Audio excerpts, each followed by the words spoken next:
Welcome back for another math video. So we've been learning about exponents, perfect squares, and solving with square roots. Now we're gonna go ahead and apply that to triangles.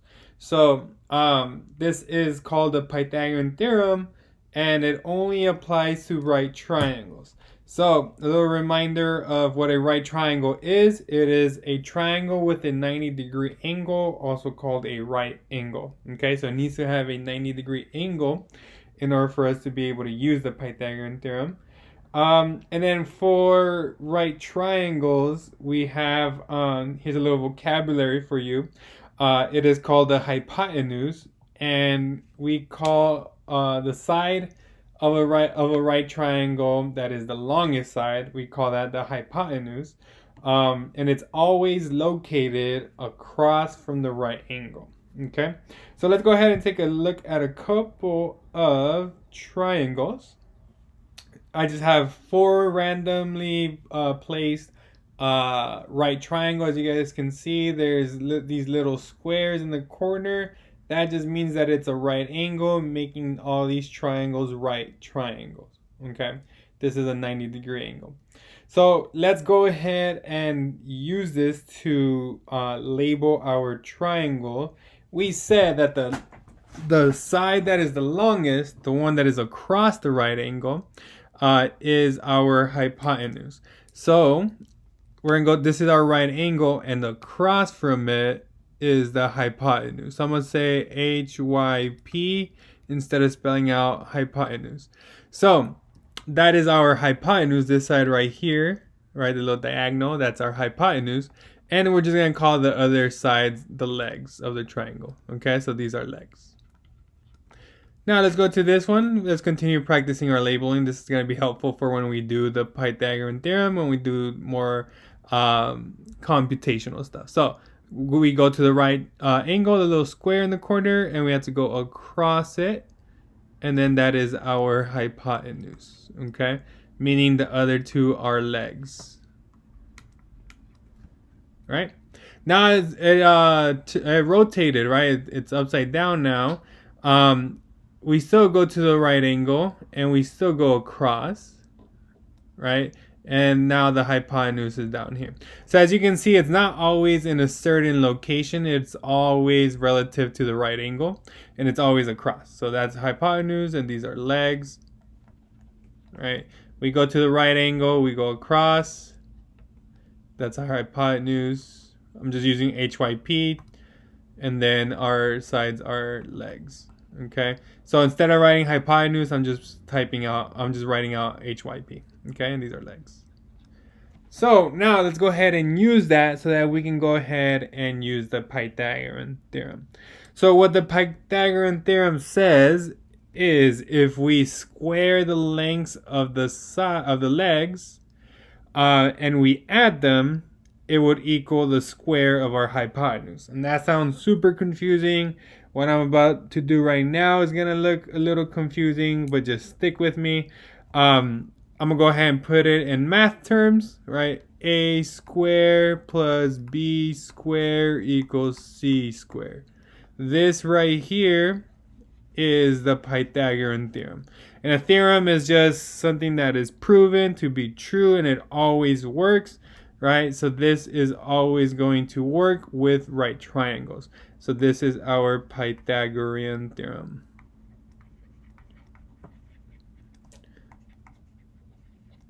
Okay, so we have the Pythagorean theorem there, and what we're gonna go ahead and do is, with this, C is always going to be the hypotenuse. C is always the hypotenuse. Okay, this is the only way that it works if C is your hypotenuse. So on these, I'm gonna go back, and where I have my hypotenuse across from the right angle, that is always going to be C. Across from the right angle, hypotenuse, C. Across from the right angle, C. Across from the right angle, C. And the legs don't matter which one is A and B, as long as your legs are always A and B. Okay, it doesn't matter if this was B or A. We're just gonna go ahead and label that A, and this B, Doesn't matter which one. I can start here or here. As long as your hypotenuse is always C. Okay, your legs can be either A or B. Okay? So C always has to be the hypotenuse, the longest side. So here's why it works, and then we'll get a couple problems going. So if I have a right triangle, right, a right triangle, and I have this little square right here to show that it's a right triangle. This is side A, side B, and remember across the right angle is the hypotenuse, so that's C. So if I were to square this, right, A squared, I have a square with side A, right? So then I would create a little square. You will not have to do this for each problem. This is just why it works. So if I have a square formed with sides of A, that means my area is A times A, that's A squared. And then I create a square with my side of B, and I have B squared. And if I were to add both of these areas, A squared and B squared, if I add them, both of these areas, A squared and B squared, it will be equal to the area of the square formed with side of C. So then this is C squared. Okay, so if I add A squared and B squared, it would equal C squared. Okay, so we're not gonna draw the squares for every single problem. That's just the reason why it works, and the whole like proof, right? So we're gonna go ahead and try out a couple of problems.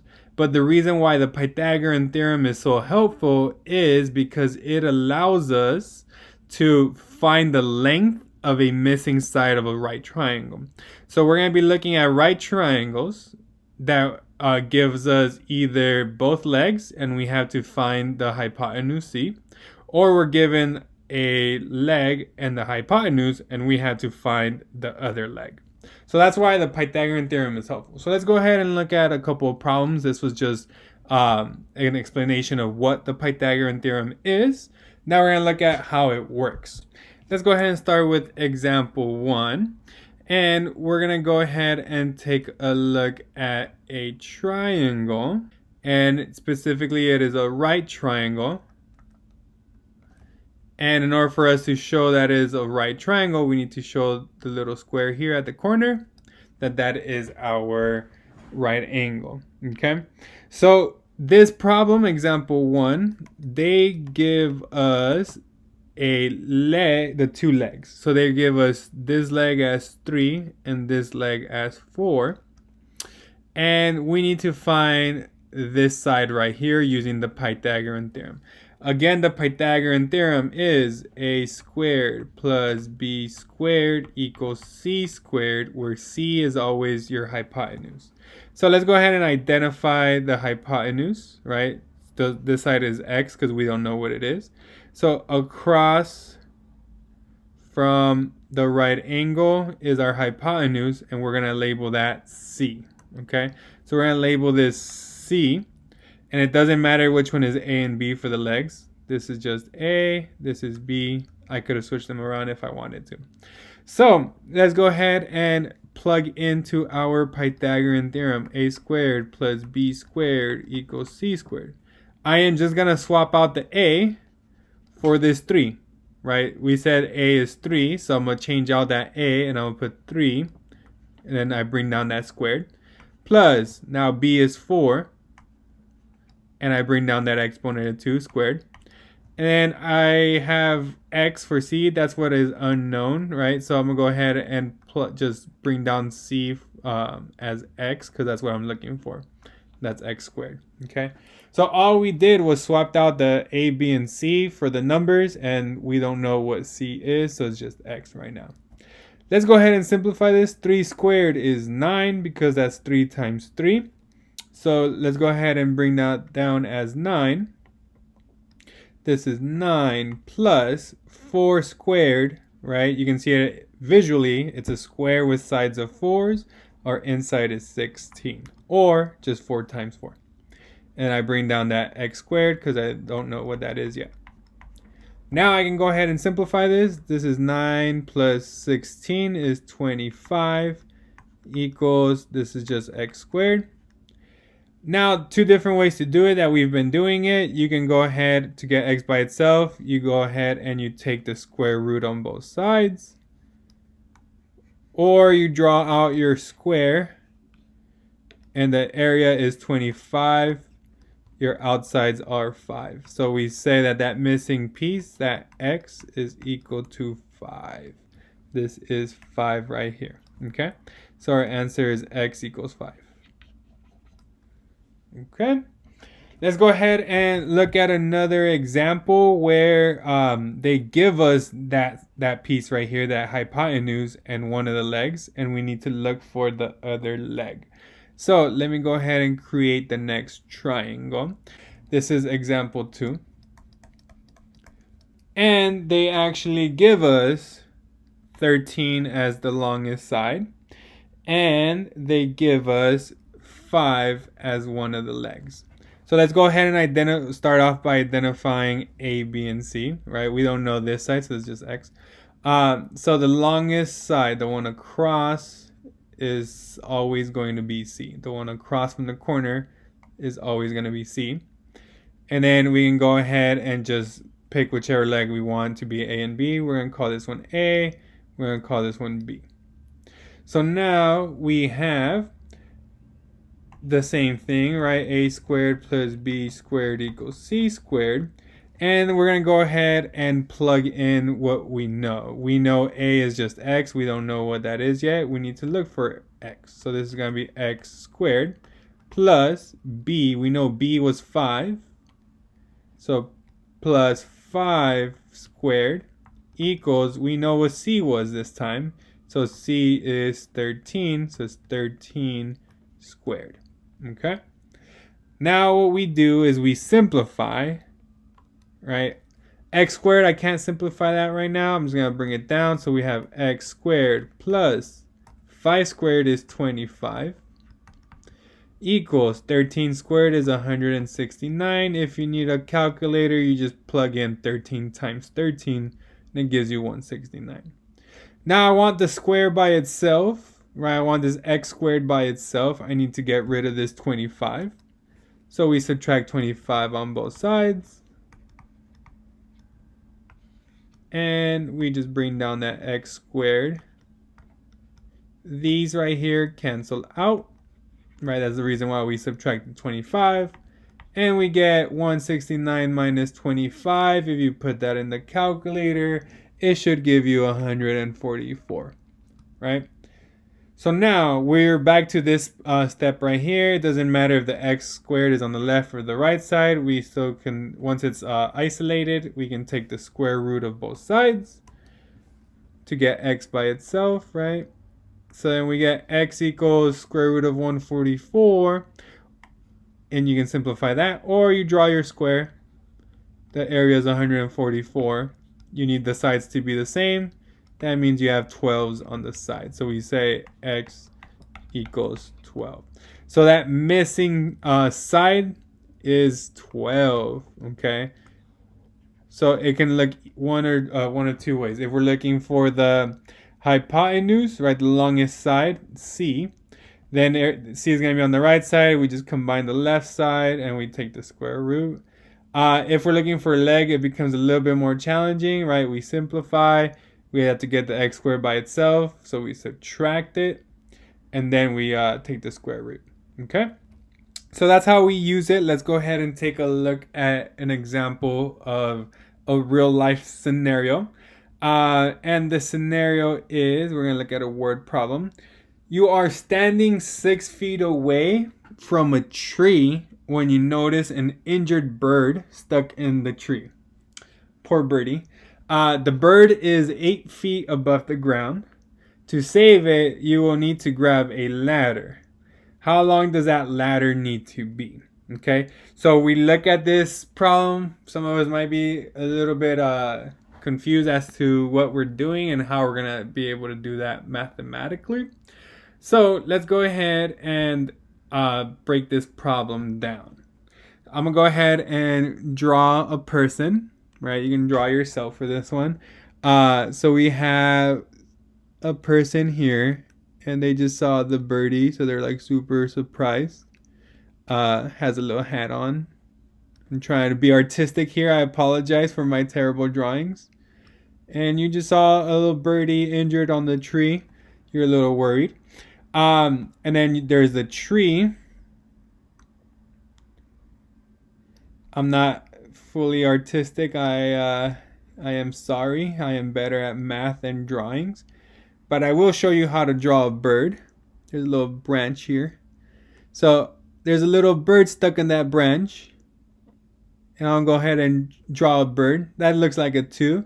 Let's go ahead and make that into a bird. Haha.